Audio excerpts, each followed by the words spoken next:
I'm Jake. I'm Tom. And we are VIMTV Velocities of Music, the best kept secret in music reviews. Alright guys, today we're going to jump in and review Animal Collective's 9th album, just came out, Centipede Hz. Animal Collective, I don't know if you guys listen to Animal Collective because pretty much everyone who listens to indie music has heard of Animal Collective and worships them. There's a few haters out there, but I think the vast majority of people into indie music, shit that's not played on the radio, good for you, have heard of Animal Collective and generally think of Animal Collective very favorably. First of all, I gotta say, my first exposure to Animal Collective was right when 2009 started and Merriweather Post Pavilion came out. And then I just went on this Animal Collective binge. I went and listened to like every album. Strawberry Jam quickly became like my second favorite. And this one to me, Centipede Hz, first of all, marks the return of Deacon, who took a break and wasn't with the band for Merriweather Post Pavilion, which was easily the band's most accessible album to date. Yeah. And then Centipede Hz is probably less accessible. I think it's kind of a mix of Strawberry Jam and Merriweather Post Pavilion. Yeah, Would you agree? I'd agree with that because they bring back a lot of the elements from Strawberry Jam that they'd kind of ditched, which was a lot of the intensity. A.V. Taylor's really screamy voice. That side of it definitely comes back. There's a little more guitar, but they do keep some of that atmosphere and a lot of the craziness. And the beats are a little bit bigger on this one too. Yeah, definitely. So this album for me is a shining example of something that we talk a lot about. We talk about a lot here. We talk about that. I haven't even gotten to it yet. No. All right, you must have some faith in me. And that is the big difference between the two driving factors of an album, to me. Split up between songwriting and the presentation of that songwriting. Now from there you can split it up into different categories. I'd say songwriting deals with the melodies, some of the instrumentation, the song structure, stuff like that, harmony. Presentation to me has more to deal with production, some of the specific added things in the mix, things that don't necessarily need to be there to make the song what the song is, but stuff that they add afterwards in the way they produce it and present it to you. And after reading a lot about what people are saying about this album, what they're liking, what they're not liking, and this is kind of a generalization. There are exceptions to this, people who I feel like are really analyzing this for what it is. I think people are being very reactionary to the presentation of this album and not really taking the time to dive into the songwriting, the meat and the potatoes driving the way that it's presented to you, because it is presented to you in kind of a crazy way. And especially a very just insane band like Animal Collective, that initial first listen is going to turn some people off because it's hard to get past the way the music is being presented to you. I would describe it as hectic. Yes. Everything sounds just chaotic and hectic the first time you listen to it. But the analogy I'd like to use is when you meet people. First impressions with people make a very big difference in the way you look at them in the future. And I think it's the same thing with music. Looks are the first thing you notice about someone. But that's not necessarily everything there is to it. Take Jake, for example.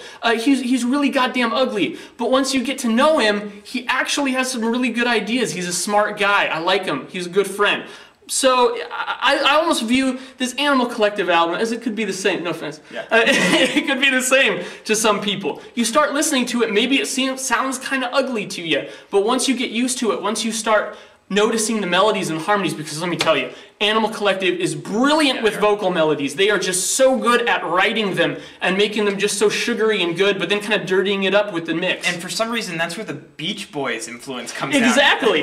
Totally, that rich harmony. Yeah. So I would say, if you feel like you didn't like this at first, it takes listening to a lot of music to get to the point where you can even get to the songwriting, the meat of the song and the album on first listen. I totally agree, and I feel the same thing about Ariel Pink's new album, Mature Things. And it's just, you just have to take the time to really dissect it, because when a band presents you with stuff, with a sound that doesn't sound pretty, but they're still doing cool things, usually you'll warm up to it over time. It's just a matter of breaking down the components. And what these guys are doing here is so complex. When you break it all apart, you actually have a lot of really intricate different melodies being mixed together, whether that's the guitar, the electronics, or the beats or the vocals. I mean, they're all the stuff that's being mixed in together. It really becomes quite an experience. And the other thing is this album provides a ton of variety throughout. I mean, you have a lot of really kind of darker tracks where,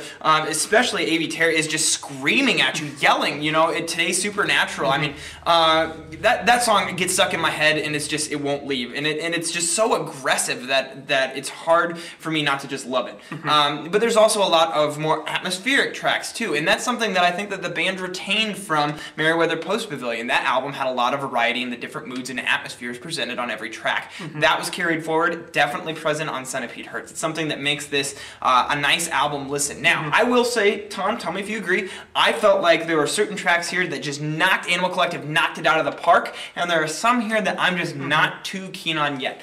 I'll give you this caveat though. Merriweather Post Pavilion, I felt the same damn way.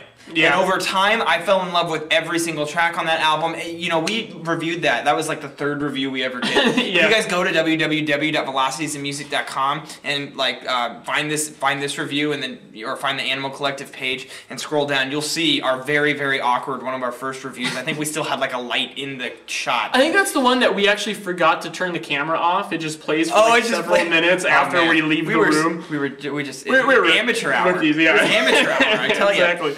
But this album is definitely a wholly different experience than Merriweather Post Pavilion. If you love the Merriweather Post Pavilion and don't want to hear any other Animal Collective sound, well, first of all, you're probably not a true Animal Collective fan, because a true fan will go and dig into all the artist's previous Doesn't mean you have to love all of it, but it means you got to give it a shot and come to your own conclusions. It's important for you to understand where a band comes from. Yeah. And in Centipede Hz, you know, this is a more aggressive, more intrusive sound. It really bites at you, and it takes you putting in the time to dissect it to really appreciate it. I feel like the closing track, Tom, was not as strong as I would have. I actually didn't like the last few tracks. I noticed that you liked Pulleys. You picked that as a track. I didn't like that one as much. It kind of slumps off at the end, but I feel like the first like 2/3 of the album is very solid. Yeah, and so that kind of brought it down for me a little, just the displacement between the tracks I really like and the tracks that I didn't. But otherwise, I feel like this is a pretty good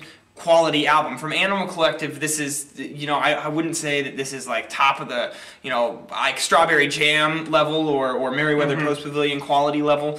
Maybe over time. I mean, I like this album the more I listen to it, but right now I think I'm sitting low 80s. I'm going to go 82. I'm going to go 83. Nice. So 83 from us, Velocities and Music. We like it. Probably not as much as some of the diehard Animal Collective fans. Tom and I were pretty critical guys.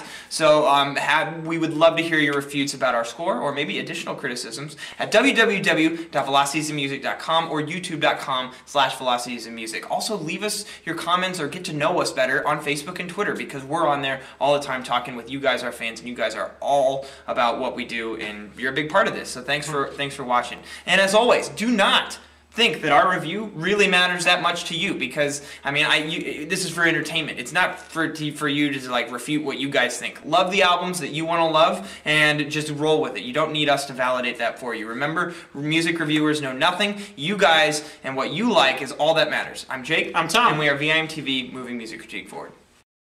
And I'm like a little honey